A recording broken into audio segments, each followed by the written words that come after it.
Hello student, आज हमारे channel पर हरियाणा जीके की हमारी पहली क्लास होगी। ये इसलिए करवा रही हूँ क्योंकि हमारा हरियाणा जो एचटेट होता है वहाँ पर हरियाणा जीके 10 नंबर की पूछी जाती है।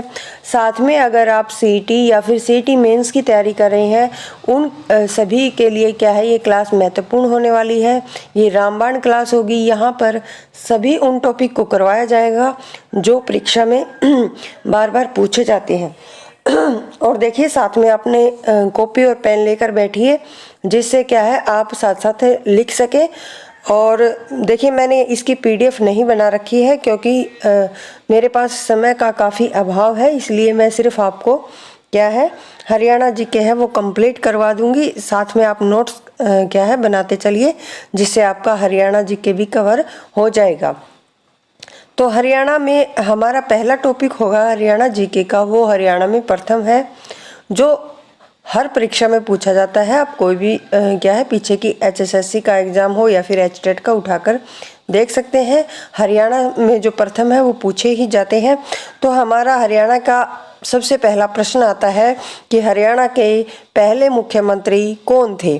तो लिखिए, भगवत दयाल शर्मा हरियाणा के पहले मुख्यमंत्री थे जिनका संबंध कहाँ से है, हरियाणा के झज्जर जिले से है। और दूसरा प्रश्न हमारा जो बहुत बार पूछा जा चुका है, हरियाणा के प्रथम राज्यपाल। देखिए, अगर आपसे मुख्यमंत्री पूछे जाते हैं तो भगवत दयाल शर्मा, और प्रथम राज्यपाल पूछे जाते हैं तो श्री धर्मवीर भारती होंगे। और एक बहुत ही ज़्यादा महत्वपूर्ण प्रश्न, हरियाणा के प्रथम विधानसभा अध्यक्ष, जो प्रथम महिला विधानसभा अध्यक्ष हैं वो कौन है, श्रीमती सन्नो देवी। आप एचएसएससी के एग्ज़ाम उठाकर देखिए, वहाँ पर ये प्रश्न आपको बार बार देखने को मिलेगा कि हरियाणा की जो प्रथम विधानसभा अध्यक्ष हैं वो कौन है, श्रीमती सन्नो देवी हैं। और हरियाणा के प्रथम अगर पुरुष आपसे विधानसभा अध्यक्ष पूछे जाते हैं, पुरुष पूछे जाते हैं तो वो कौन होंगे, राव वीरेंद्र सिंह। और इनका संबंध कहाँ से है, हरियाणा के रेवाड़ी जिले से है। हरियाणा की प्रथम जो महिला पर्वत आरोही है वो कौन है, संतोष यादव है, जिनका संबंध कहाँ से है, हरियाणा के रेवाड़ी जिले से है। कहाँ से है, हरियाणा के रेवाड़ी जिले से है। और अगर आपसे प्रथम पुरुष पर्वत आरोही, हरियाणा के प्रथम पुरुष पर्वत आरोही हैं वो कौन है, रामलाल है, और जिनका संबंध कहाँ से है, हरियाणा के फतेहाबाद जिले से है। आगे देखिए, हरियाणा की जो प्रथम महिला विधायक है, देखिए हमने ऊपर पढ़ा था हरियाणा के जो प्रथम विधानसभा अध्यक्ष है वो तो श्रीमती सन्नो देवी है, लेकिन अगर महिला विधायक पूछी जाती हैं तो वो कौन है, श्रीमती स्नेहलता।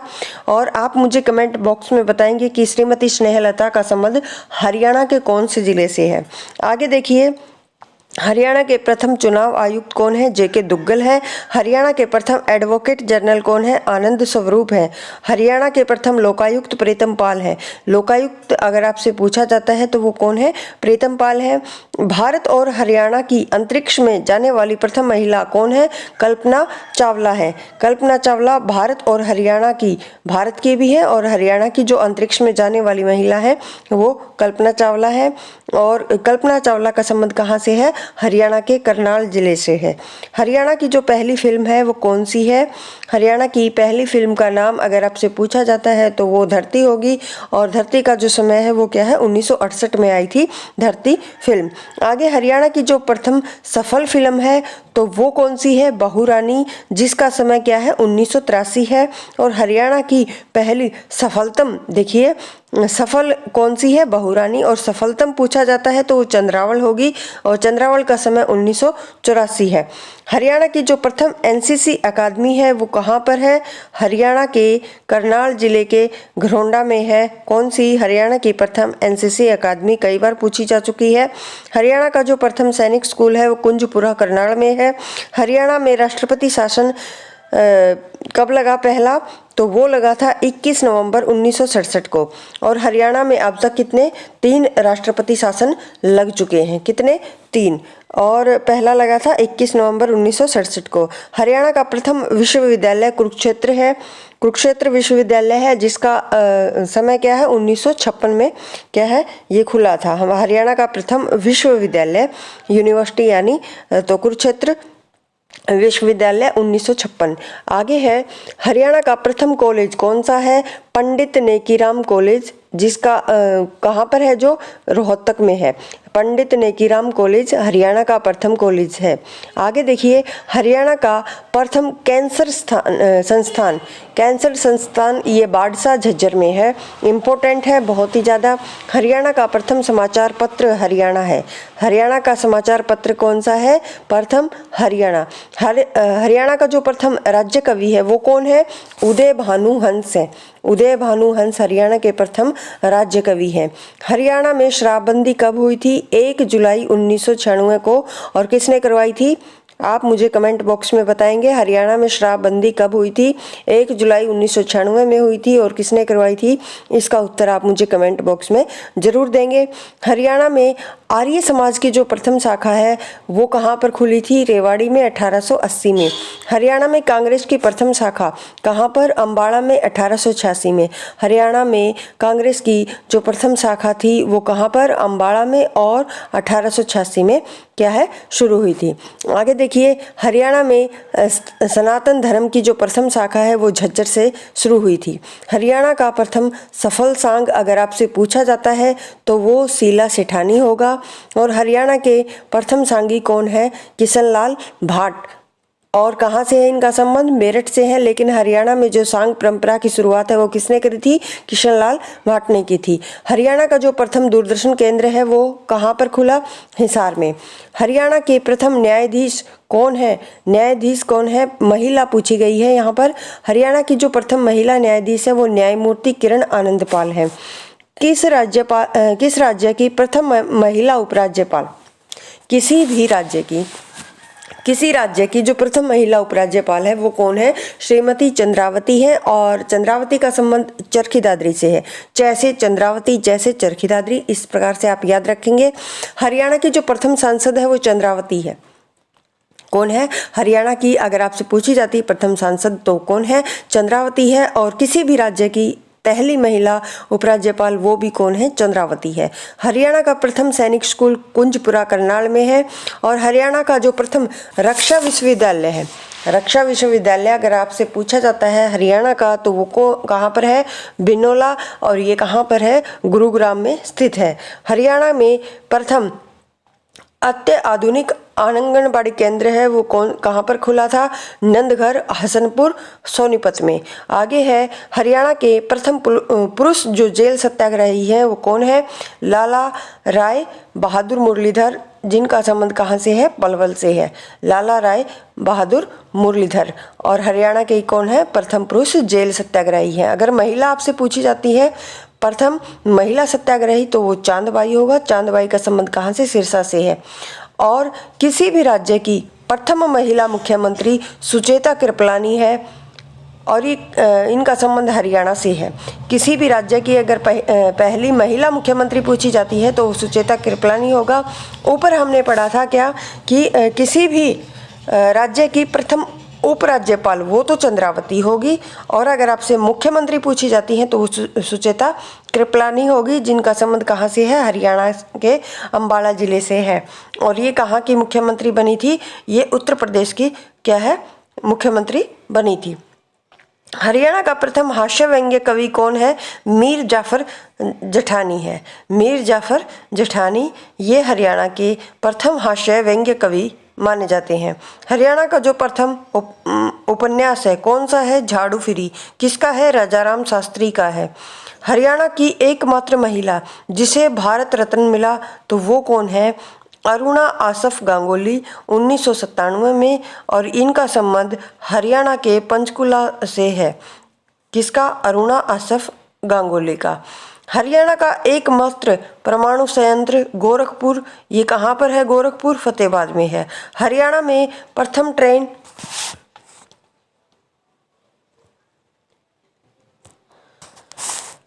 हरियाणा में जो है प्रथम ट्रेन कब चली थी?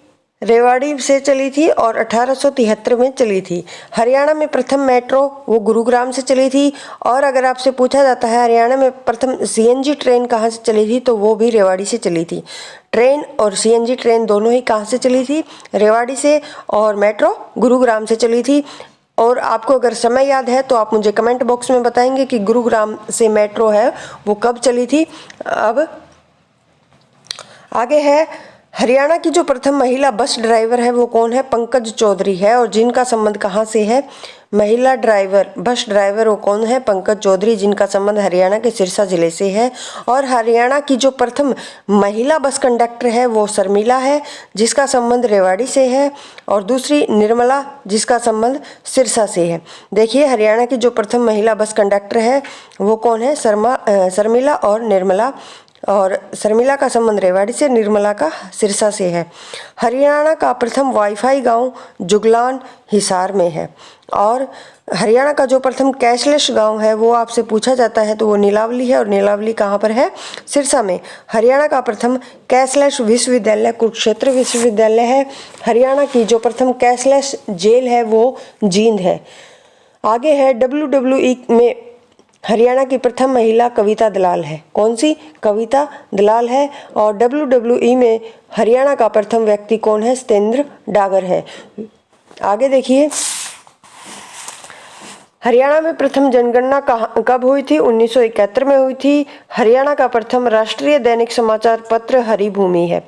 देखिए, अगर हरियाणा का पहला समाचार पत्र है वो तो हरियाणा है, लेकिन अगर आपसे राष्ट्रीय दैनिक समाचार पत्र पूछा जाता है हरियाणा का तो वो हरिभूमि होगा। हरियाणा की जो प्रथम पत्रिका हरियाणा शोध पत्रिका है। हरियाणा का प्रथम हिंदी समाचार पत्र कौन सा है? जैन प्रकाश, जो 1885 में क्या है संपादित हुआ था। और किसने किया था इसका संपादन? ये किया था जियालाल जैन ने। जैन प्रकाश जियालाल जैन ने प्रकाशित करवाया। और 1885 में ये हरियाणा का प्रथम हिंदी समाचार पत्र है, ये भी याद रखना। और हरियाणा की जो प्रथम महिला पायलट है वो प्रियंका बेनीवाल है। हरियाणा का प्रथम महिला पुलिस ट्रेनिंग सेंटर वो हिसार है। हरियाणा का प्रथम सफल उपन्यासकार कौन है? मोहन चोपड़ा है। तो ये टॉपिक था हमारा कौन सा? अगर हरियाणा का प्रथम लॉ कॉलेज पूछा जाता है तो वो कहाँ पर होगा? हमारा पंचकुला में होगा। तो ये था हमारा हरियाणा में प्रथम। अभी हम करेंगे दूसरा टॉपिक। तो दूसरा टॉपिक आज हम करेंगे कौन सा? हरियाणा में जो राष्ट्रपति शासन है उससे प्रश्न बनता है। तो राष्ट्रपति शासन हरियाणा में कितनी बार लग चुका है? टोटल 3 बार लग चुका है। और किस अनुच्छेद के तहत राष्ट्रपति शासन लगता है? तो वो 3 अनुच्छेद के अनुसार लगता है। और हरियाणा में लगा था अनुच्छेद 356 के तहत राजनीतिक अस्थिरता के कारण ये राष्ट्रपति शासन लगे थे। पहला जो राष्ट्रपति शासन है वो लगा था 2 नवंबर 1967। 2 नवंबर 1967 को हरियाणा में पहला राष्ट्रपति शासन लगा था। और कब तक लगा था? 22 मई 1968 तक। हरियाणा के इतिहास में सबसे लंबा जो था और बड़ा राष्ट्रपति शासन था कौन सा? पहला कब लगा था? 2 नवंबर 1967 को। लिखिए। और उस समय हरियाणा के जो राज्यपाल थे BN चक्रवर्ती थे। और PM कौन थे? यानी प्राइम मिनिस्टर इंदिरा गांधी थी। और राष्ट्रपति जाकिर हुसैन थे। और CM कौन थे? राव वीरेंद्र सिंह। पहला राष्ट्रपति शासन लगा था जब हरियाणा के राज्यपाल कौन थे? BN चक्रवर्ती। और प्रधानमंत्री कौन थी? इंदिरा गांधी। राष्ट्रपति जाकिर हुसैन। और अगर आपसे हरियाणा का मुख्यमंत्री पूछा जाता है जब हमारा पहला राष्ट्रपति शासन लगा था तो वो कौन होंगे? राव वीरेंद्र सिंह। दूसरी बार हमारा राष्ट्रपति शासन लगा था 30 अप्रैल 1977 को। 30 अप्रैल 1977 को 22 जून 1977 तक। ये केवल 52 दिन लगा था। और हरियाणा में लगा सबसे कम समय वाला राष्ट्रपति शासन। देखिए, अगर लंबे समय वाला पूछा जाता है तो वो हमारा पहला है। और दूसरा जो राष्ट्रपति शासन है वो 1977 में लगा था, वो सबसे छोटा था, केवल 52 दिन का था। और इस समय जो राज्यपाल थे हरियाणा के वो कौन थे? जय सुखलाल थे। और उस समय हमारे जो प्रधानमंत्री थे वो मोरारजी देसाई थे। और राष्ट्रपति BD जत्ती थे। और हमारे जो हरियाणा के मुख्यमंत्री थे वो कौन थे? बनारसी दास गुप्त थे। बनारसी दास गुप्त। कब? जब हमारा दूसरा राष्ट्रपति शासन लगा। कब लगा? 30 अप्रैल 1977 को। तीसरा राष्ट्रपति शासन लगा था हमारा कब? 6 अप्रैल 1991 को। 6 अप्रैल 1991 को हमारा दूसरा राष्ट्रपति शासन लगा था। और कब तक लगा था? 23 जुलाई 1991 तक 108 दिन लगा था। और हरियाणा के इतिहास में दूसरा लंबा शासन क्या था? दूसरा लंबा राष्ट्रपति शासन था। तो और उस समय हमारे जो राज्यपाल थे वो कौन थे? धनिकलाल मंडल थे। राष्ट्रपति कौन थे? आर वेंकटरमन थे। पीएम कौन थे? पीवी नरसिम्हा राव। और सीएम ओम प्रकाश चौटाला। ओम प्रकाश चौटाला तीसरे राष्ट्रपति शासन के समय थे। तो इनका समय अच्छे से याद कर लेना है। पहला कब लगा था? 2 नवंबर 1967 को। दूसरा कब लगा था? 30 अप्रैल 1977 को। और तीसरा लगा था 6 अप्रैल 1991 को। सबसे लंबा पहला था, सबसे छोटा दूसरा था, और तीसरा कौन सा था? हमारा दूसरे नंबर पर बड़ा था। और ये 108 दिन का था तीसरा। पहला था हमारा 202 दिन का। पहला 202 दिन लगा था, दूसरा 52 दिन लगा था, और तीसरा कितने दिन लगा था? 108 दिन लगा था। अच्छे से नोट कर लेना, यहाँ से प्रश्न हर परीक्षा में पूछा जाता है। अगला हमारा टॉपिक है हरियाणा का गठन। हरियाणा के गठन से जितने भी प्रश्न बनते हैं वो इस वीडियो में हम कवर कर लेंगे। तो हमारा हरियाणा का गठन कब हुआ था? पहले तो आपको ये अच्छे से याद होना चाहिए। 1 नवंबर 1966 को हरियाणा भारत का राज्य बना था। और कौन से नंबर का राज्य बना था? 17वें नंबर का राज्य बना था सब। और इससे पहले अगर आपसे पूछा जाता है कि हरियाणा से पहले जो भारत का राज्य बना था वो कौन सा राज्य था, तो वो था नागालैंड। जो कब बना था? 1963 में। वो 16वां राज्य बना था। और हरियाणा के बाद अगर आपसे पूछा जाता है तो वो बना था हिमाचल प्रदेश। कब? 1971 में। और हरियाणा भारत के कौन से संविधान संशोधन के तहत 17वां राज्य बना था? तो 18वां संविधान संशोधन। देखिए, संविधान संशोधन पूछा जाएगा तो वो 18वां होगा, और राज्य कौन सा? 17वां होगा। ये प्रश्न आपको याद होने चाहिए। अगला है आगे हमारा, देखिए जो सन 1858 है उससे पहले का हरियाणा है उसको देखते हैं। वहां से क्या है आपका टॉपिक क्लियर हो जाएगा। 31 दिसंबर 1600 ईस्वी में British east India company Bharat में व्यापार करने के लिए आई थी। यह भारत में क्या है? अराजकता का लाभ उठाकर राजनीतिक शक्ति के रूप में स्थापित हुई। 18वीं शताब्दी में मराठे भी क्या है? हरियाणा में आए थे। 19वीं शताब्दी में ईस्ट इंडिया कंपनी का मराठों के साथ युद्ध हुआ था। और फिर क्या हुआ? 30 दिसंबर 1803 ईस्वी को मराठा सेनापति दौलत राव सिंधिया ने हरियाणा को सुरजी अंजन गांव की संधि के तहत ब्रिटिश ईस्ट इंडिया कंपनी को सौंप दिया था। कौन सी संधि हुई थी? सुरजी अंजन नामक संधि हुई थी। कब? 1803 में। और किसने? जो मराठों का सेनापति था दौलत राव सिंधिया, उसने हरियाणा को किससे सौंप दिया था? ब्रिटिश ईस्ट इंडिया कंपनी को। फिर आगे है 1809 और 10 ईस्वी में ईस्ट इंडिया कंपनी का हरियाणा पर पूर्ण रूप से अधिकार हो गया था। पूछा जाएगा कौन सी सन में ईस्ट इंडिया कंपनी का हरियाणा पर पूर्ण रूप से अधिकार हो गया था? तो वो होगा 1809 और 10। आगे है 1833 और 34 ईस्वी में चार्टर एक्ट अधिनियम जो आया था उसके अनुसार उत्तर पश्चिमी प्रांत में शामिल किया गया था और प्रशासनिक के लिए 5 भागों में बांट दिया गया। कौन कौन से थे वो 5 भाग? दिल्ली, गुरुग्राम, रोहतक, पानीपत, हिसार, ये मुख्य थे। और इनका नाम दिल्ली डिवीजन रखा गया। कौन सा? क्या नाम रखा गया? दिल्ली डिवीजन। और उस समय जो जिलों को आगे तहसीलों में बांटा गया, तहसीलों को क्या है? जिलों में बांटा गया। और एक जेलदार जेलों में बांटा गया। देखिए, तहसील थी वो जेलों में बट गई थी और एक जेलदार पर दिया गया। उस समय जेलदार एक मुखिया होता था और ये प्रक्रिया सन 1857 तक चलती है। फिर 1857 से पहले हरियाणा उत्तर प्रदेश का हिस्सा था। कौन से राज्य का हिस्सा था? उत्तर प्रदेश का। तथा 10 मई 1857 को क्रांति की शुरुआत कहाँ से? मेरठ से हुई। फलस्वरूप हरियाणा को उत्तर प्रदेश से अलग करके पंजाब में मिला दिया गया। कहाँ मिला दिया गया? पंजाब में। क्योंकि 1857 की क्रांति में पंजाब की रियासतों ने अंग्रेजों का साथ दिया था। उनमें से प्रमुख रियासतें थी जींद, नाभा, पटियाला। इन 3 रियासतों ने पूछा जाता है किसका साथ दिया था, अंग्रेजों का। तो ये 3 रियासतें याद होनी चाहिए, जींद, नाभा, पटियाला। तीनों रियासतों ने 1857 की क्रांति में अंग्रेजों का साथ दिया था। इस प्रकार 1858 से लेकर 1966 तक हरियाणा किसका हिस्सा था, पंजाब का। और ऊपर बताया था 1857 की क्रांति से पहले का किसका हिस्सा था, उत्तर प्रदेश का। दोनों प्रश्न अलग अलग है। आगे देखिए, आज़ादी से पहले हरियाणा। सर्वप्रथम 1925 में दिल्ली में आयोजित अखिल भारतीय मुस्लिम लीग का अधिवेशन हुआ।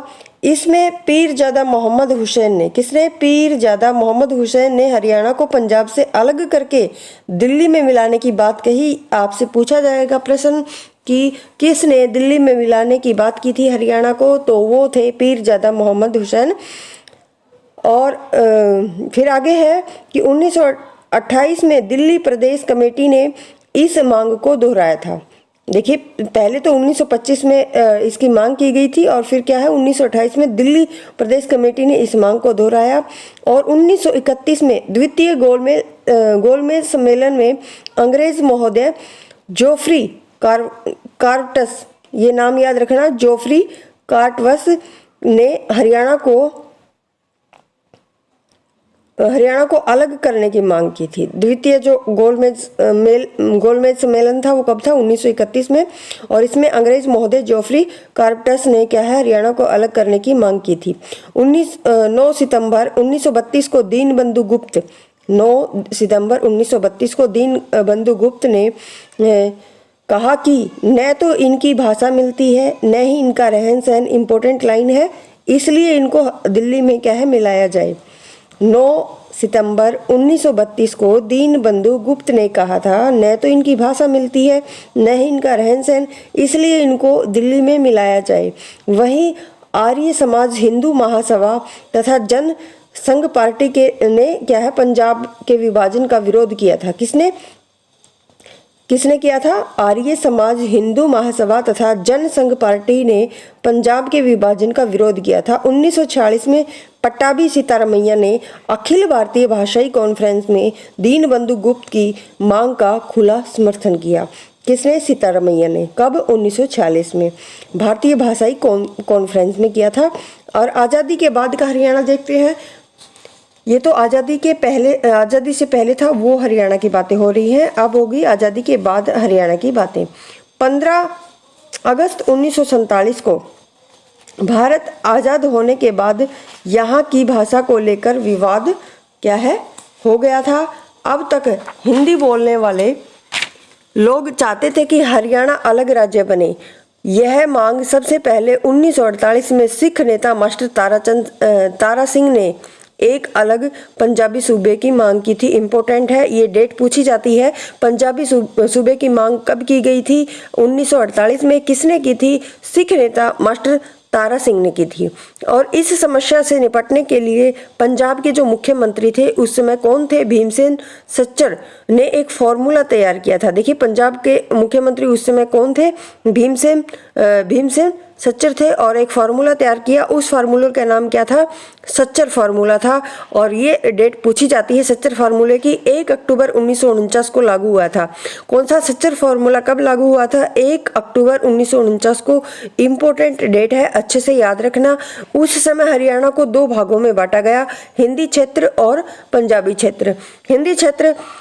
हिंदी क्षेत्र में क्या था कि समर्थन सत्याग्रह में रोहतक व हिसार जिला सबसे प्रभावित जिले थे। कौन कौन से हिंदी से प्रभावित थे, तो वो रोहतक और हिसार थे। इनकी प्रथम भाषा कौन सी थी, हिंदी, और दूसरी भाषा पंजाबी थी। हिंदी क्षेत्रीय समिति का अध्यक्ष बलवंत राय। पूछा जाता है हिंदी क्षेत्रीय समिति का जो अध्यक्ष किसको बनाया गया, बलवंत राय को। पंजाबी क्षेत्र, इसमें बाकी बचा हुआ क्षेत्र सारा आ जाता है। और इनकी भाषा प्रथम कौन सी थी, पंजाबी, और दूसरी कौन सी थी, हिंदी। देखिए, अगर हिसार और रोहतक पूछा जाता है तो पहली भाषा हिंदी होगी और दूसरी पंजाबी, और बाकी सभी की क्या होगी, पहली भाषा पंजाबी, दूसरी हिंदी होगी। और ये फॉर्मूला कुछ समय बाद असफल हो गया क्योंकि जनता ने इसको अस्वीकार कर दिया। फिर आता है फजल अली आयोग। कौन सा आयोग आता है, फजल अली। फिर 29 दिसंबर 1953 में भारत सरकार ने सैयद फजल अली की अध्यक्षता में फजल अली आयोग का गठन किया। इंपॉर्टेंट डेट है, ये याद रखना। सच्चर फॉर्मूला 1 अक्टूबर 1949 को आया था।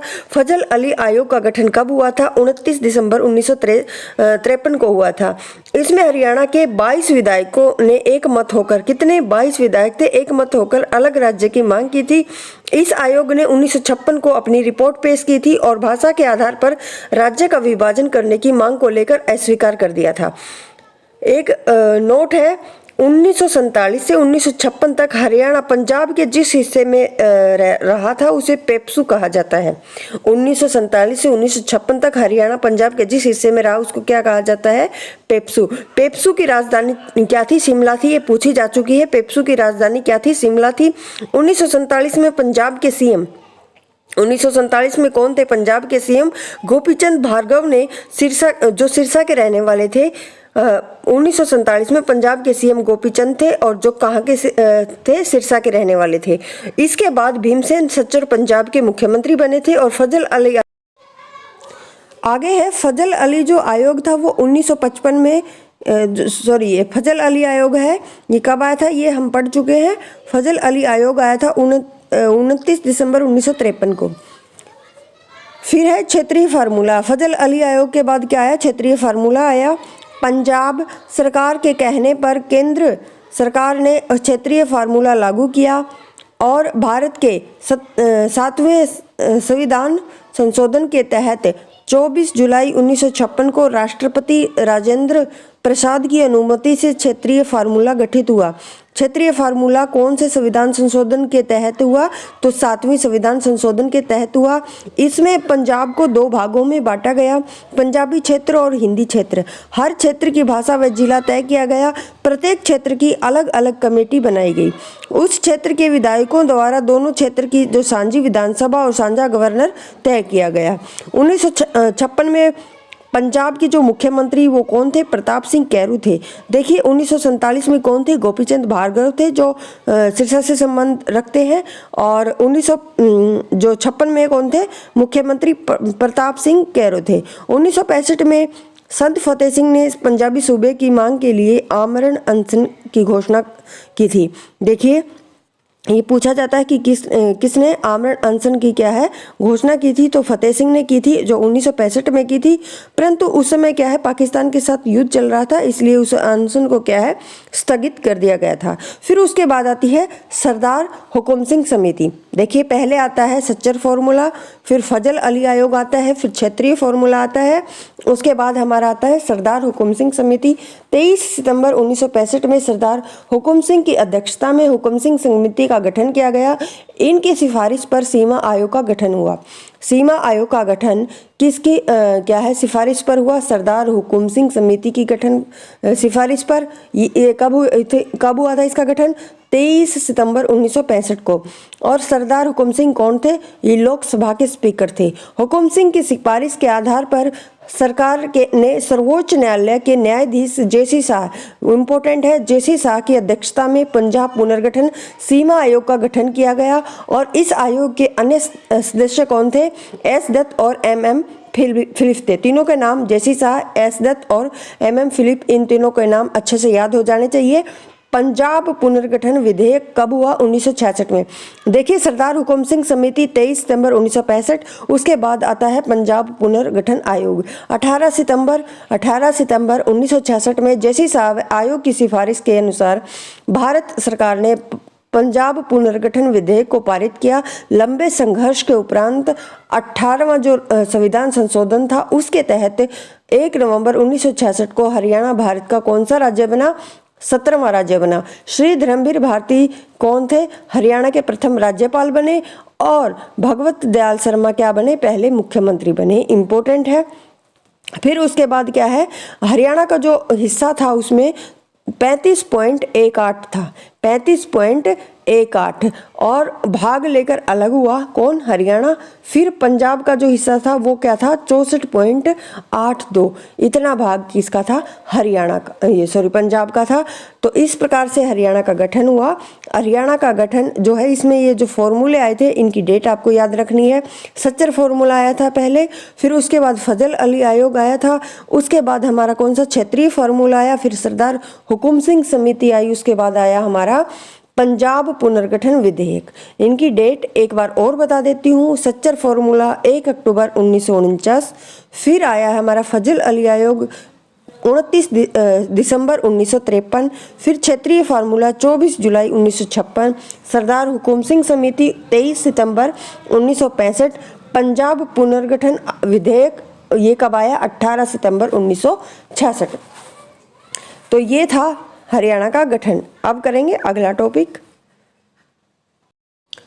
हाँ, तो अगला हमारा इम्पोर्टेंट टॉपिक होगा वो होगा हरियाणा से प्राप्त अभिलेख। यहाँ पर हम जो हरियाणा में प्राप्त हुए अभिलेख हैं उन पर चर्चा करते हैं। यहाँ से भी एक प्रश्न हर परीक्षा में बनता है। तो हमारा जो पहला है टोपरा अभिलेख। टोपरा अभिलेख कौन से समय का है? तो अशोककालीन स्तंभ है। कौन सा? टोपरा स्तंभ।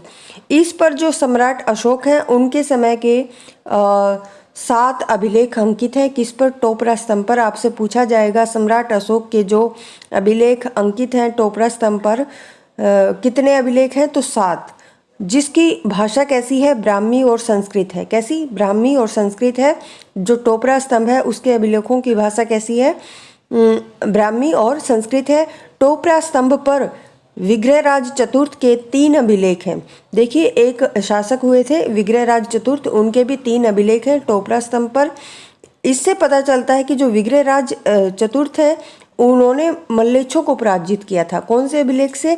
टोपरा स्तंभ से प्राप्त जो 3 अभिलेख प्राप्त हुए हैं जिसके विग्रहराज चतुर्थ के, वहां से पता चलता है कि विग्रहराज चतुर्थ ने मल्लेच्छों को पराजित किया था। इन लेखों का लक्ष्य क्या है? नैतिक शिक्षा प्रदान करना है। अगर आपसे टोपरा स्तंभ पर अंकित जो हमारे क्या है स्तंभ पर जो अंकित अभिलेख हैं उनकी अगर आपसे लक्ष्य पूछा जाता है तो वो क्या होगा? नैतिक शिक्षा प्रदान करना होगा। टोपरा का जो अशोक स्तंभ है फिरोज शाह तुगलक ने यहाँ से निकलवा कर बाद में कहाँ? दिल्ली में क्या है रखवा दिया था। किसको? टोपरा अभिलेख को। आगे है महाभारत का एक नकुल दिग्विजय शीर्षक में क्या है? रोहतक का वर्णन मिला है।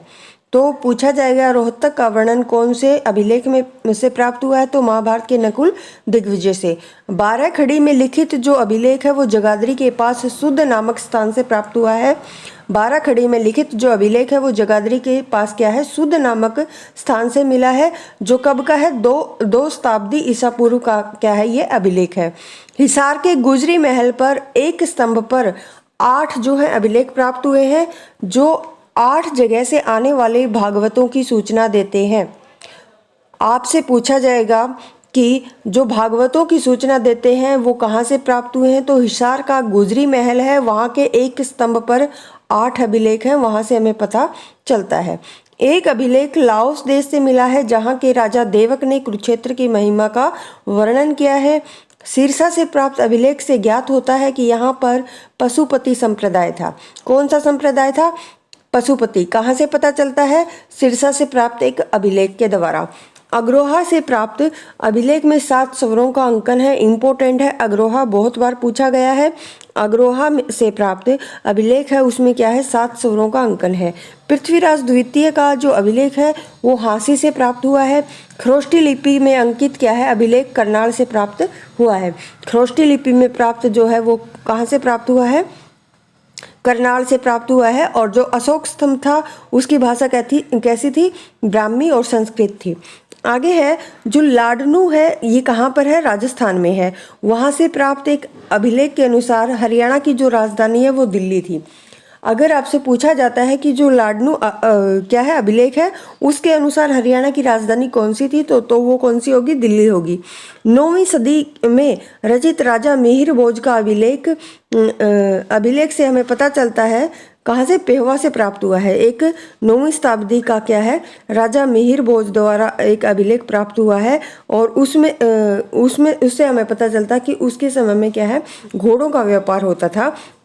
किसके समय में? राजा मिहिर भोज के समय में पेहवा में क्या है, घोड़ों का व्यापार होता था। आगे देखिए, पेहवा के राजा महेंद्रपाल का एक शिलालेख 905 ईस्वी में मिला, जिसमें क्या है, मंदिरों के निर्माण की चर्चा की गई है।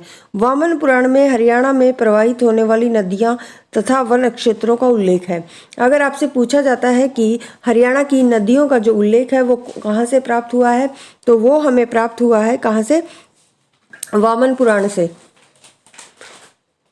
आगे है पेहवा, इसको हरियाणा का गया कहते हैं। वैसे जो गया नामक स्थान है वो बिहार में है और पेहवा क्या हरियाणा का गया नाम से जाना जाता है। अगला हमारा हरियाणा जीके का सबसे इम्पोर्टेंट टॉपिक है, वो है राष्ट्रीय उद्यान वन्यजीव अभ्यारण्य।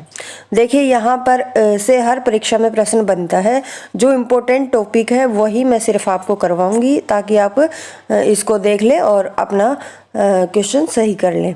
तो देखिए, हमारा जो राष्ट्रीय उद्यान और वन्यजीव अभ्यारण्य है उनकी कई बार तो संख्या पूछी जाती है। राष्ट्रीय उद्यान हमारे 2 हैं और वन्यजीव अभ्यारण्य कितने हैं? 8 है। ये संख्या पूछी जा चुकी है तो अच्छे से याद होनी चाहिए। राष्ट्रीय उद्यान हरियाणा में कितने हैं? 2 हैं और वन्यजीव अभ्यारण्य हमारे 8 हैं। पहले पढ़ते हैं राष्ट्रीय उद्यान के बारे में, उसके बाद हम करेंगे वन्यजीव अभ्यारण्य। तो पहला हमारा राष्ट्रीय उद्यान है सुल्तानपुर राष्ट्रीय उद्यान, जो कहाँ पर? गुरुग्राम में स्थित है। कहाँ पर है? गुरुग्राम में स्थित है सुल्तानपुर राष्ट्रीय उद्यान। और ये पहले क्या था? अभ्यारण्य था। बाद में इसको क्या बनाया गया? 1991 में राष्ट्रीय पार्क बनाया गया। राष्ट्रीय पार्क सुल्तानपुर राष्ट्रीय उद्यान को कब बनाया गया? तो 1991 में। ये है उद्यान है जो, इसका दूसरा नाम भी है, क्या है? दूसरा नाम है सलीम अली पक्षी विहार। ये प्रश्न बन चुका है कि सलीम अली के नाम से कौन सा राष्ट्रीय उद्यान प्रसिद्ध है, तो वो है हमारा सुल्तानपुर राष्ट्रीय उद्यान। और इसमें क्या है, शीत ऋतु में यानी सर्दियों में हमारे साइबेरियन सारस हैं वो यहाँ पर आते हैं। तो कौन से पक्षियों के लिए प्रसिद्ध है सुल्तानपुर? वो है सारस पक्षियों के लिए। इसका जो क्षेत्रफल है वो है 1.43 हेक्टेयर। 1.43 हेक्टेयर क्या है? क्षेत्रफल है सुल्तानपुर राष्ट्रीय उद्यान का। और सुल्तानपुर पक्षी विहार हरियाणा का सर्व प्रमुख क्या है? इको पार्क है। इको पार्क कौन सा है? सुल्तानपुर राष्ट्रीय उद्यान है। आगे देखिए, हमारा दूसरा मोस्ट इम्पोर्टेंट क्या है राष्ट्रीय उद्यान है, वो है कलेसर। कलेसर जो है इसका क्षेत्रफल है 4682.32। कितना? 4682.32 हेक्टेयर। और ये राष्ट्रीय उद्यान हमारा यमुनानगर में स्थित है। यहाँ ये जंगली मुर्गों के लिए प्रसिद्ध है। देखिए, हमारा जो राष्ट्रीय उद्यान सुल्तानपुर वाला है वो साइबेरियन पक्षियों के लिए प्रसिद्ध है, जबकि कलेश्वर वाला हमारा कौन सा? जंगली लाल मुर्गों के लिए प्रसिद्ध है। यहाँ पर साल के वृक्ष पाए जाते हैं। कौन से राष्ट्रीय उद्यान में साल के वृक्ष पाए जाते हैं? तो वो पाए जाते हैं हमारे कलेश्वर राष्ट्रीय उद्यान में। 2003 में इसे राष्ट्रीय पार्क बनाया गया था और सुल्तानपुर को 1991 में। ये डेट याद रखनी है आपको। यमुना नदी हरियाणा में क्या है? कलेश्वर राष्ट्रीय उद्यान के पास से प्रवेश करती है। यमुना नदी हमारे कौन से राष्ट्रीय उद्यान के पास से प्रवेश करती है? तो वो कौन से? कलेश्वर राष्ट्रीय उद्यान के पास से। कलेश्वर जो महादेव मठ मंदिर है वो कहाँ पर है? वो मठ मंदिर ये कलेश्वर राष्ट्रीय उद्यान के पास है। तो ये थे हमारे राष्ट्रीय उद्यान 2। इनकी इम्पोर्टेंट बातें, डेट आपको याद होनी चाहिए। आगे है हमारे वन्यजीव अभ्यारण्य। इनकी संख्या कितनी है? 8 मानी गई है। और यहाँ पर इनका स्थान आपको अच्छे से याद होना चाहिए। कई बार एक बार एचटेट में पूछा गया था कि पंचकुला में कितने वन्यजीव अभ्यारण्य हैं। तो इस तरीके से आप से क्या है प्रश्न पूछे जा सकते हैं। तो हर प्रकार से आपको प्रश्न करना आना चाहिए। तो पहला हमारा वन्यजीव अभ्यारण्य कौन सा है? एक है कलेश्वर वन्यजीव अभ्यारण्य। देखिए, कलेश्वर राष्ट्रीय उद्यान भी है और वन्यजीव अभ्यारण्य भी है। ये यमुनानगर में स्थित है, हम पढ़ चुके हैं। जो अभ्यारण्य की क्षेत्रफल है अभ्यारण्य का वो कितना है? 11,570 एकड़ भूमि पर क्या है? स्थित है हमारा वन्यजीव अभ्यारण्य। कौन सा? कलेश्वर वन्यजीव अभ्यारण्य। और यहाँ पर क्या क्या पाया जाता है? यहाँ पर सांबर, चील, भौंकने वाले हिरण, नीलगाय ये निवास करते हैं। कौन सी वन्यजीव अभ्यारण्य में? कलेश्वर में।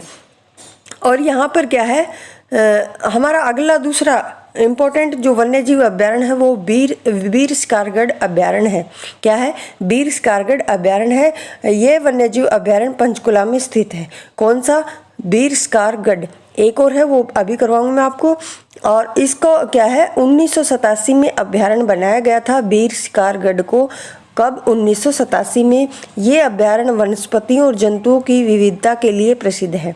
तो किस के लिए, कौन सा अभ्यारण्य प्रसिद्ध है, ये चीज़ भी आपको अच्छे से याद होनी चाहिए। वीर स्कारगढ़ किसके लिए प्रसिद्ध है? जो वनस्पतियाँ और जंतुओं की विविधता है उसके लिए प्रसिद्ध है हमारा कौन सा वन्यजीव अभ्यारण्य? ये वीर स्कारगढ़। और दूसरा हमारा खोल रैतान, खोल ही रैतान नाम से वन्यजीव अभ्यारण्य है। ये भी कहाँ पर है? हमारा पंचकुला में स्थित है। और इसका जो क्षेत्रफल है वो 2226 हेक्टेयर है। किसका? खोल ही रैतान का। और ये कहाँ पर? शिवालिक की पहाड़ियों में स्थित है। पंचकुला जिले में वीर स्कारगढ़ क्या है, अभ्यारण्य के पास ही है। ये दोनों पास ही है, खोल ही रैतान और वीर स्कारगढ़। यहाँ पर चील, छल्लेदार हिरण, जंगली बिल्ली, भारतीय लोमड़ी, सियार, जंगली बंदर पाए जाते हैं। कहाँ पर? खोल ही रैतान में क्या क्या पाया जाता है? चील, छल्लेदार हिरण, जंगली बिल्ली, भारतीय लोमड़ी, सियार, जंगली बंदर पाए जाते हैं। तो हमारे 3 हैं वो वन्यजीव अभ्यारण्य हो गए हैं। अगला हमारा है कौन सा? छिलछिला वन्यजीव अभ्यारण्य। ये कहाँ पर स्थित है? ये कुरुक्षेत्र में स्थित है। ये क्या है, लगभग 25 हेक्टेयर में क्या है, फैला है। कौन सा? छिलछिला वन्यजीव अभ्यारण्य। यह अभ्यारण्य शीतकालीन पक्षियों को आकर्षित करता है। कौन सा? छिलछिला। एक मैंने वन्यजीव आपसे राष्ट्रीय उद्यान बताया था, वो हमारा क्या है, शीतकाल में वहाँ पर सारे साइबेरियन पक्षी आते हैं। ठीक है, अलग अलग आपको याद होने चाहिए। अभ्यारण्य शीतकालीन पक्षियों को आकर्षित कौन सा करता है? छिलछिला वन्यजीव अभ्यारण्य। अगला है हमारा नाहड़ वन्यजीव अभ्यारण्य। 5वां कौन सा है? नाहड़ वन्यजीव अभ्यारण्य। स्थापना इसकी 1987 में हुई थी। देखिए, वीर स्कारगढ़ को भी वन्यजीव अभ्यारण्य कब बनाया था? 1987 में। नाहड़ को भी इसकी स्थापना 1987 में की गई थी। इसका क्षेत्रफल 211 हेक्टेयर है। और यह वन्यजीव अभ्यारण्य रेवाड़ी जिले में स्थित है। इम्पोर्टेंट है, ये भी कई बार पूछा जा चुका है कि नाहड़ वन्यजीव अभ्यारण्य ये कहाँ पर है, तो ये रेवाड़ी में स्थित है। अगला है हमारा ये सियार, लोमड़ी, काला हिरण। नाहड़ वन्यजीव अभ्यारण्य में क्या क्या पाया जाता है? सियार, लोमड़ी और काला हिरण क्या है, पाया जाता है। आगे हमारा छठा अबूब शहर वन्यजीव अभ्यारण्य कहाँ पर है? तो ये सिरसा जिले में है। और इसका क्षेत्रफल कितना है? 11,530 हेक्टेयर है। किसका? अबूब शहर का। यह अभ्यारण्य हरियाणा का सबसे बड़ा वन्यजीव अभ्यारण्य है। कौन सा? अबूब शहर सबसे बड़ा अगर आपसे पूछा जाता है तो कौन सा अबूब शहर है। और ये अभ्यारण्य काला तीतर की जन्मस्थली मानी जाती है। ये प्रश्न पूछा गया था कि काला तीतर की जन्मस्थली कौन सी है, तो वो कहाँ पर है? सिरसा में। और अबूब शहर वन्यजीव अभ्यारण्य में पाई जाती है। भिंडावास वन्यजीव अभ्यारण्य, इसका क्षेत्रफल कितना है? 411 हेक्टेयर है। यह अभ्यारण्य हरियाणा के झज्जर जिले में स्थित है। अभ्यारण्य सुंदर झील के लिए प्रसिद्ध है। कौन सा अभ्यारण्य सुंदर झील के लिए प्रसिद्ध है? तो वो भिंडावास है। यहाँ पर आगे देखिए, हमारे जो भिंडावास वन्यजीव अभ्यारण्य है इसका मैंने बता दिया, झज्जर में है और सुंदर झील के लिए प्रसिद्ध है। सॉरी, 250 प्रजातियां यहाँ पर पक्षियों की पाई जाती हैं। किसमें? भिंडावास झील में। 3 जून 2009 को पक्षी अभ्यारण्य के रूप में स्थापित किया गया था। और अगला है हमारा लास्ट 8वां खापड़वास वन्यजीव अभ्यारण्य। देखिए, ये भी झज्जर में है। झज्जर में भी हमारे 2 हो गए। कौन कौन से? भिंडावास, खापड़वास वन्यजीव अभ्यारण्य। तो इसका क्षेत्रफल कितना है हमारा? 82 हेक्टेयर है। कितना? 82 हेक्टेयर है। ये भी झज्जर में स्थित है। और इसकी और भिंडावास झील की जो दूरी है वो कितनी है? 1.5 किलोमीटर है सिर्फ। और पर्यावरण और प्रदूषण के दृष्टिकोण से ये संवेदनशील क्षेत्र के तहत आता है। कौन सा? खापड़वास वन्यजीव अभ्यारण्य। वर्ष 1991 में इसे मान्यता प्रदान की गई थी। तो ये थे हमारे वन्यजीव अभ्यारण्य। मैंने 8 करवा दिए हैं। उनकी जो इम्पोर्टेंट बातें हैं वो भी मैंने करवा दी है। यहाँ से प्रश्न हर परीक्षा में बनता है। अब हमारे जो दो आरक्षित क्षेत्र हैं, कौन कौन से? एक तो सरस्वती आरक्षित क्षेत्र, ये कौन से जिले में है? ये हरियाणा के कैथल और कुरुक्षेत्र जिले में है। और ये अभ्यारण्य राज्य का तीसरा सबसे बड़ा वन क्या है? वन है। कौन सा? सरस्वती आरक्षित क्षेत्र। इसे जुलाई 1988 में मान्यता क्या है? प्रदान की गई थी। दूसरा आरक्षित क्षेत्र कौन सा है हमारा? वो है बीरबारा, जो हरियाणा के जींद में क्या है? स्थित है। और इसका क्षेत्रफल कितना है? 419.26 हेक्टेयर है। किसका? बीरबारा आरक्षित क्षेत्र का। हरियाणा के जो चिड़ियाघर हैं वो कौन कौन से हैं? मिनी चिड़ियाघर पीपली, ये 1982 में इसकी स्थापना ये पूछा गया है। मिनी चिड़ियाघर भिवानी, ये भी 1982 में। और एक चिड़ियाघर रोहतक में है जिसकी स्थापना कब हुई? 1986 में। तो ये तीनों ही हमारे चिड़ियाघर बहुत ही महत्वपूर्ण है, इनकी डेट भी आपको याद होनी चाहिए। देखिए, जो पीपली और भिवानी वाला वो 82 है, और चिड़ियाघर जो रोहतक वाला है वो 1986 है। हिसार में सबसे बड़ा हिरण उद्यान 1970 में क्या है? इसकी स्थापना हुई थी और 42 एकड़ में फैला है। ठीक है, ये कहाँ पर है? हिसार में है। फरीदाबाद व हिसार में दो विशेष पर्यावरण न्यायालयों की स्थापना की गई है, ये नोट करके पॉइंट लिखा गया है। आगे देखिए, हमारे प्रजनन केंद्र, मोस्ट इम्पोर्टेंट प्रजनन केंद्र फीसेंट यानी तितर प्रजनन केंद्र कहाँ पर है? मोरनी पंचकुला में है। और रेड जंगल फाउल प्रजनन केंद्र ये पिंजौर पंचकुला में है। दोनों ही पंचकुला में हो गए। देखिए, फीसेंट वाला मोरनी हिल्स में पाया जाता है और मोरनी पंचकुला, ये मोरनी नामक स्थान कहाँ है? पंचकुला में है। और रेड जंगल फाउल ये प्रजनन केंद्र ये कहाँ पर है? ये पिंजौर पंचकुला में है। चिड़िया प्रजनन केंद्र ये भी मोरनी पंचकुला और बरवाला पंचकुला में है। तितर प्रजनन केंद्र ये हम क्या है बता चुकी हूँ, मोरनी में, पिंजौर पंचकुला, और ये रेड जंगल वाला है रेड जंगल फाउल प्रजनन केंद्र। और चिड़िया ये मोरनी और बरवाला दोनों ही कहाँ पर है? पंचकुला में। चिंकारा प्रजनन केंद्र कैरू भिवानी, मोस्ट इम्पोर्टेंट है। चिंकारा प्रजनन केंद्र कैरू भिवानी में है। मगरमच्छ प्रजनन केंद्र भौर शैदान कुरुक्षेत्र, ये भी पूछा गया है बहुत बार। मगरमच्छ प्रजनन केंद्र वो कहाँ पर है? भौर शैदान, ये कहाँ पर है? ये कुरुक्षेत्र में है। और गिद्ध संरक्षण व प्रजनन केंद्र ये पिंजौर पंचकुला में है। मोर एवं चिंकारा प्रजनन केंद्र ये झाबुआ रेवाड़ी में है। देखिए, अगर आपसे चिंकारा पूछा जाता है खाली तो वो कैरू भिवानी में है, लेकिन मोर और चिंकारा प्रजनन केंद्र पूछा जाता है तो वो झाबुआ रेवाड़ी में है। ब्लैक बक प्रजनन केंद्र ये पीपली कुरुक्षेत्र में है। हाथी पुनर्वास एवं अनुसंधान केंद्र ये कहाँ पर है? यमुनानगर में। मोस्ट इम्पोर्टेंट है। हाथी पुनर्वास एवं अनुसंधान केंद्र ये कहाँ पर है? यमुनानगर में है। ऊंट प्रजनन केंद्र हमारा हिसार में है। हिरण पार्क ये कहाँ? हिसार में है। सॉरी, ऊंट प्रजनन केंद्र सिरसा है, हिसार नहीं है। ऊंट प्रजनन केंद्र है वो सिरसा में है। और हिरण कहाँ पर है? हिरण पार्क ये हिसार में है। और हाथी पुनर्वास अनुसंधान केंद्र यमुनानगर। फिर से रिपीट कर देना एक बार। देखिए, करते हैं। फिशेंट वाला हमारा कहाँ है? मोरनी हिल्स पंचकुला। रेड फाउल वो पिंजौर पंचकुला में। चिड़िया प्रजनन केंद्र मोरनी और बरवाला, और ये दोनों कहाँ पर है? पंचकुला में। तितर प्रजनन केंद्र वो कहाँ पर है? मोरनी हिल्स ये पंचकुला में। चिंकारा प्रजनन केंद्र ये कैरू भिवानी में है। और अगर आपसे पूछा जाता है मोर और चिंकारा इन दोनों का प्रजनन केंद्र इकट्ठा पूछा जाता है तो झाबुआ रेवाड़ी आएगा, और चिंकारा पूछा जाता तो कौन सा आएगा? कैरू भिवानी आएगा। मगरमच्छ प्रजनन केंद्र ये भौर शैदान कहाँ पर है? कुरुक्षेत्र में। गिद्ध संरक्षण व प्रजनन केंद्र ये पिंजौर पंचकुला में है।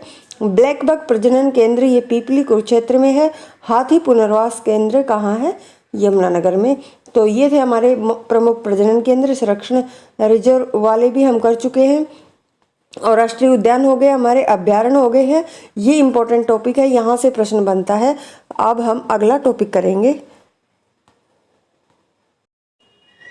अगला हमारा सबसे महत्वपूर्ण टॉपिक वो होगा हरियाणा की नदियाँ। यहाँ से प्रत्येक परीक्षा में प्रश्न बनता है। आप कोई भी एग्ज़ाम उठाकर देख सकते हैं, हरियाणा की नदी हर परीक्षा में पूछी जाती है, और एचटेट में भी कई बार पूछी गई है। तो चलिए शुरू करते हैं हरियाणा की नदियाँ। सबसे पहले हम पढ़ते हैं जो हरियाणा के उत्तर पूर्व में नदियाँ हैं उनको। सबसे पहली और महत्वपूर्ण नदी आती है हरियाणा की, वो यमुना नदी है। ये गंगा की सहायक नदी है। जो हरियाणा की सबसे प्रमुख नदी है वो कौन सी है? यमुना नदी है। हरियाणा और क्या है, उत्तर प्रदेश को अलग करती है कौन सी नदी? यमुना नदी। कितनी बार पूछी जाती है कि कौन सी नदी हरियाणा और उत्तर प्रदेश के बीच में सीमा बनाती है, तो वो कौन सी है? यमुना नदी। ये कहाँ से निकलती है? ये उत्तराखंड के गढ़वाल हिमालय के में स्थित बंदर पूंछ नामक स्थान से निकलती है। कौन सी? हमारी यमुना नदी। हरियाणा में इसकी लंबाई वैसे कितनी है? 320 है। हरियाणा में यमुना की लंबाई पूछा जाता है तो 320 किलोमीटर है। और समुद्र तल से यमुनोत्री गंगोत्री की ऊंचाई जो है वो कितनी है? 6330 मीटर है। 6330 मीटर है। और ये नदी बारामासी नदी है। और ये कहाँ, हरियाणा में कहाँ से प्रवेश करती है? तो ये ताजेवाला से प्रवेश करती है। ये स्थान कई बार पूछा जा चुका है कि हरियाणा नदी यमुनानगर के ताजेवाला से प्रवेश करती है। कहाँ से? यमुनानगर के ताजेवाला से प्रवेश करती है। और उत्तर में कालेश्वर में क्या है, हरियाणा में प्रवेश करती है। उसके बाद करनाल, पानीपत, सोनीपत, फरीदाबाद, पलवल के हसनपुर होते हुए, पलवल से हसनपुर होते हुए ये उत्तर प्रदेश में क्या है, प्रवेश कर जाती है। तो ये कहाँ कहाँ बहती है? करनाल में, पानीपत, सोनीपत, फरीदाबाद, पलवल और फिर हसनपुर से होते हुए कहाँ चली जाती है? ये उत्तर प्रदेश में चली जाती है। कौन सी? यमुना नदी। कहाँ से प्रवेश करती है? ताजेवाला नामक स्थान से। वर्तमान में हरियाणा यमुना नदी के किनारे पर क्या है, बसा है। कौन सा? हरियाणा कौन सी नदी के किनारे बसा है? यमुना नदी के। पहले हरियाणा की सरस्वती नदी के किनारे था। देखिए पहले जो हरियाणा था वो कहाँ था? हरियाणा में ये सरस्वती नदी के किनारे था और अब यमुना नदी के किनारे पर बसा है। तो ये होगी हमारी यमुना नदी। 3-4 बातें इसकी याद रखनी है। हरियाणा में इसकी लंबाई 320 किलोमीटर है और ये ताजेवाला नामक स्थान से प्रवेश करती है। कहाँ कहाँ बहती है? करनाल, पानीपत, सोनीपत, फरीदाबाद, पलवल से होते हसनपुर होते हुए ये कहाँ चली जाती है? यूपी में चली जाती है। अगली हमारी इम्पोर्टेंट नदी होगी वो है घग्गर। घग्गर ये एक मौसमी नदी है, ठीक है। लेकिन बारामासी नदी कौन सी है? हमारी यमुना नदी है। और घग्गर कैसी है? मौसमी नदी है जो हिमाचल प्रदेश के शिमला के समीप डागसाई नामक स्थान से निकलती है। कौन सी? घग्गर नदी कहाँ से निकलती है? ये हिमाचल प्रदेश के शिमला के समीप एक स्थान है डागसाई नामक, और वहाँ से घग्गर नदी निकलती है। सबसे पहले हरियाणा के कालका में प्रवेश करती है।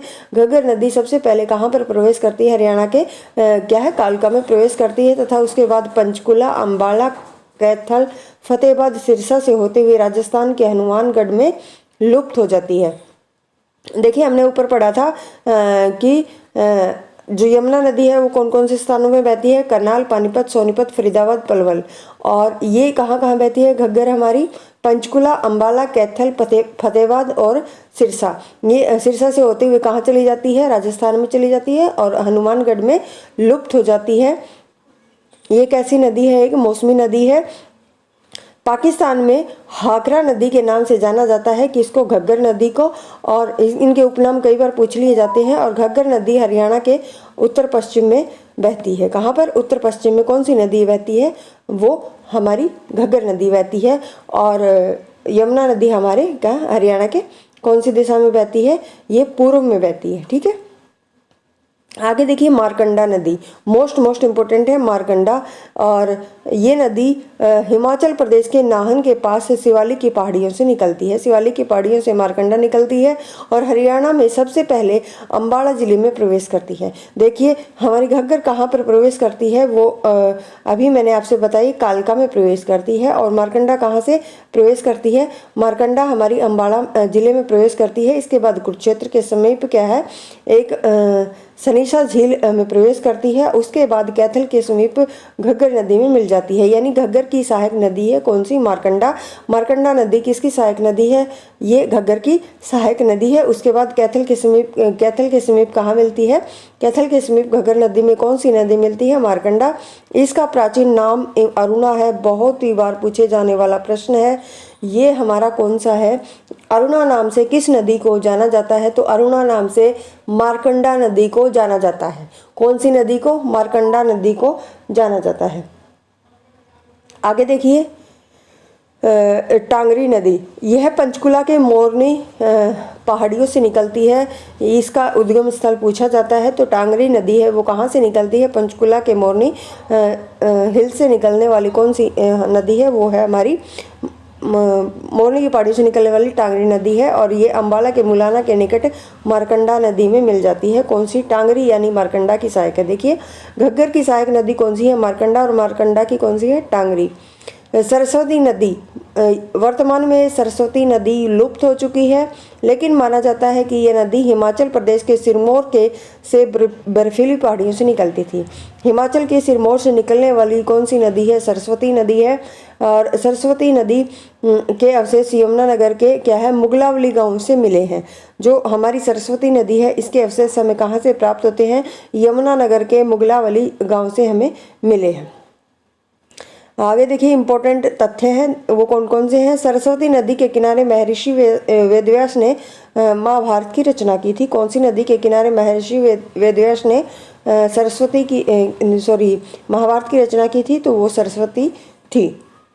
आगे देखिए, आगे है हमारी जो दक्षिण की नदियां हैं। एक हमारी राक्षी नदी है। राक्षी नदी, ये नदी यमुनानगर के बिलासपुर के नज़दीक शाहपुरा से क्या है? लाडवा कहाँ पर है? कुरुक्षेत्र तक बहती है और इसे चोटांग नदी की में मिल जाती है। यानी राक्षी नदी है ये किसकी? चोटांग नदी की सहायक है। चोटांग नदी का पुराना नाम दृशदवती नदी है। और ये मोरनी की जो ऊंचाई है वो कितनी है? मोरनी जो हमारी पहाड़ियाँ उसकी ऊंचाई 1214 है। और इसकी सबसे ऊंची चोटी करो जिसकी कितनी लंबाई है? ये है 1514 मीटर। मोस्ट इम्पोर्टेंट है। सबसे पहले तो आपको ये याद होना चाहिए करो चोटी कहाँ पर है? तो मोरनी की पहाड़ियों में स्थित है। और अरावली की सबसे ऊंची चोटी है वो अरावली की अगर आपसे पूछा जाता है तो वो कुलताजपुर नारनौल में है। और इसकी लंबाई कितनी है? ये कितनी ऊंची है? ये है 652 मीटर ऊंची है। और करो चोटी की ऊंचाई कितनी है? 1514। सबसे ऊंची चोटी कौन सी है? करो चोटी है जो मोरनी हिल्स पर है। और शिवालिक में अगर पूछा जाता है, अरावली में पूछा जाता है, देखिए मोरनी हिल्स शिवालिक में आती है और अरावली में पूछा जाएगा तो वो कौन सी होगी? कुलताजपुर नारनौल महेंद्रगढ़ में होगी। और ऋग्वेद में जो हमारी सरस्वती नदी है वो अरब सागर में गिरती थी। ऋग्वेद में ऐसा बताया गया है। तो ये थी हमारी जो हमारी उत्तर की नदियाँ थी। अब बढ़ते हैं हरियाणा की दक्षिण की नदियाँ। दक्षिण में हमारी मुख्य 4 नदियाँ हैं, साहिबी नदी, दोहान, इंदौरी और कृष्णावती। कौन कौन सी? साहिबी, दोहान, इंदौरी, कृष्णावती, ये हमारी दक्षिण में बहने वाली नदियाँ हैं। सबसे पहले साहिबी नदी के बारे में पढ़ते हैं। ये हरियाणा की प्रमुख नदी है। इसका उद्गम स्थल राजस्थान क्या है? राजस्थान में जयपुर से 113 किलोमीटर दूर मनोहरपुर और जीतगढ़ के पास बहरोड पहाड़ी से होता है। किसका? साहिबी का उद्गम स्थल क्या है? बहरोड पहाड़ी, मनोहरपुर और जीतगढ़ के पास। ये कहाँ पर है? राजस्थान में। यह राजस्थान के अलवर को पार करके कोटा कासिम के निकट हरियाणा के रेवाड़ी जिले में प्रवेश करती है। हरियाणा के रेवाड़ी जिले में प्रवेश करने वाली दक्षिणी नदी कौन सी है? हमारी साहिबी नदी है। रेवाड़ी में इस नदी पर मसानी बैराज बनाया गया है। इंपॉर्टेंट, मसानी बैराज अगर आपसे पूछा जाता है कि कौन सी नदी पर बना है तो वो कहाँ पर बना है? साहिबी नदी पर बना है। रेवाड़ी से होते हुए गुरुग्राम के लाहौरी गांव के निकट झज्जर में प्रवेश करती है और झज्जर से होते हुए नजफगढ़ झील में ये क्या है? मिल जाती है। कौन सी नदी? साहिबी नदी। नजफगढ़ झील में मिलने वाली नदी कौन सी है? साहिबी नदी है। उसके बाद यमुना नदी में मिल जाती है। साहिबी नदी यमुना नदी की सहायक नदी है। आगे है हमारी दोहान नदी। ये एक मौसमी नदी है जो साहिबी नदी के साथ मिलकर बहती है। ढोसी नामक स्थान से निकलने वाली प्राचीन नदी कौन सी? दोहन नदी है। और इसकी जो लंबाई है वो कितनी है? 50 किलोमीटर है। इंदौरी नदी ये नूह के निकट अरावली की पहाड़ियों से निकलती है और यहाँ से निकलने के बाद 2 भागों में बट जाती है। कौन सी इंदौरी नदी है? वो 2 भागों में बट जाती है। एक भाग रेवाड़ी की तरफ चला जाता है तो दूसरा पटौदी की तरफ चला जाता है। और पटौदी कहाँ पर है? गुरुग्राम के निकट है। साहिबी नदी में मिल जाती है। यानी इंदौरी किसकी सहायक नदी होगी? साहिबी की होगी। इसका पुराना नाम क्या है? अशुमती था। किसका? इंदौरी का पुराना नाम क्या है? अशुमती। अरुणा मैंने पीछे बताया है, आप मुझे कमेंट बॉक्स में बताएंगे अरुणा किस नदी का नाम है। आगे कृष्णावती नदी है। ये नदी राजस्थान की अरावली पहाड़ियों से निकलती है और सबसे पहले हरियाणा में नारनौल के पास प्रवेश करती है और अंत में बहरोड नाले में लुप्त हो जाती है। कृष्णावती नदी ये हमारी दक्षिणी नदी है। दक्षिण की नदियाँ हो गई साहिबी नदी, दोहान, इंदौरी, कृष्णावती। और हमारी जो उत्तर पूर्वी नदियां हैं वो कौन सी हैं? यमुना है, घग्गर है, मारकंडा, टांगरी, सरस्वती। ये प्रमुख नदियां हमारी कौन सी हैं? उत्तर पूर्व की है। राक्षी और चौटांग नदी ये भी हमारी उत्तर पूर्व में आती हैं।